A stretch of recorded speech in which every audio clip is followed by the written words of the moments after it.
রাজনীতি একটা বিজ্ঞান,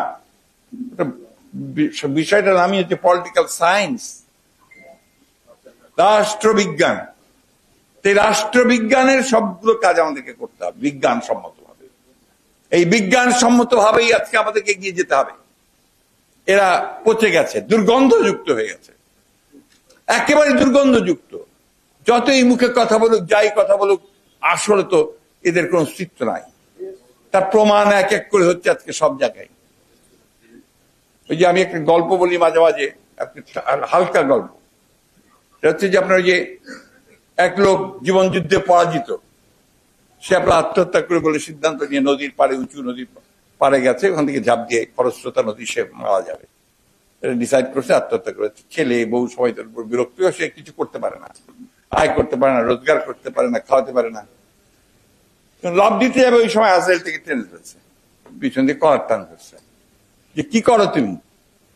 আমি তো মরতে চাই, আত্মহত্যা করতে চাই, কারণ আমি তো ব্যর্থ হয়ে গেছি। না, তোমার লাভ নাই তো, তুমি তো মরে গিয়ে মরতে পারবা না। তুমি মরবা, পানি খাবা, জাল দিবা, পানি খাবা, কিন্তু মরবা না, কারণ তোমার সময় এখনো হয় নাই।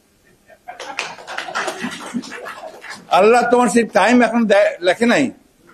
আমি তো বেঁচে কি করবো? আমি তো আবার ফিরে গেলে আমাকে বাড়িতে গিয়ে আবার সেই পরিবারের স্ত্রীর, পুত্র সন্তানদের গঞ্জনা সহ্য করতে হবে। তো হচ্ছে তুমি এক কাজ করো, আমি তোমাকে বুদ্ধি দিই, তুমি ফিরে গিয়ে ডাক্তার অমুক নাম একটা ওই লাগাই দাও, যেটা তুমি তোমার যা নাম। আমি ডাক্তারের কিছুই জানি না, আমি ডাক্তারি করবো। ও তুমি শুরু করো না, তুমি তো একটা জিনিস খেয়াল রাখবা, যে তোমাকে যখন ডাকতে আসবে রোগী, তখন যদি দেখো যে আমি তার পায়ের কাছে বসে আছি বা দাঁড়িয়ে আছি, তুমি ছাড়া আমাকে কেউ দেখতে পাবে না, তাহলে বুঝবো ওই রোগীকে তুমি যে ওষুধের দাও না কেন, ও বেঁচে উঠবে। আর যদি দেখো আমি মাথার কাছে আছি, তাহলে বুঝবো ওকে যে ওষুধই দাও, সে বাঁচবে না। তো এই আরো কিছুদিনের মধ্যেই তো সে আপনার ডাক্তারি শুরু করলো, রমরমা প্র্যাকটিস। আরে ধন্বন্তরী ডাক্তার, যাকে বলে বাঁচবে সে বাঁচে, যাকে বলে মরে যাবে সে মরে যায়।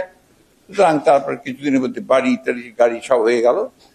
এই 4-5 বছর পরে যখন আপনার একদিন এই বাসায় প্র্যাকটিস সেই বাসায় ফিরে এসছে, আপনার বিছানাতে আপনার খুব আরাম করে শুয়েছে, মাছের মুড়ো ঘন্ট দিয়ে ভাত টাত খেয়ে পাঞ্চি বুঝতে শুয়েছে। তারপরে তন্দ্রা আসছে, তন্দ্রার মধ্যে হঠাৎ দেখি যে মাথার কাছে আজরাইল। দেখেই সালাম আলাইকুম দিতে যাবে, আমি আমার মাথার কাছে রাই, ও বন করে ঘুরে পাটা দিয়ে দিছে আজরাইলের দিকে। আবার যখন মুহূর্তের মধ্যে আবার দেখা যায় আবার মাথার কাছে, তো বন বন বন করে ঘুরতে শুরু করেছে।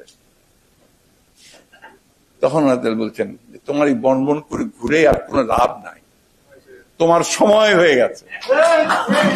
এর অবস্থা তাই, সময় হয়ে গেছে। ঘোরাঘুরি অনেক করেছেন, বহু করেছেন, এখন দয়া করে ঘোরাঘুরি বন্ধ করে সঠিকভাবে যেন আপনার দাফন টাফনটা ঠিক মতো হয়, আপনি যেন মানুষ আপনাকে মনে রাখতে পারে, সেইভাবে কিছু চিন্তা ভাবনা করে আপনারা সিদ্ধান্ত নেন।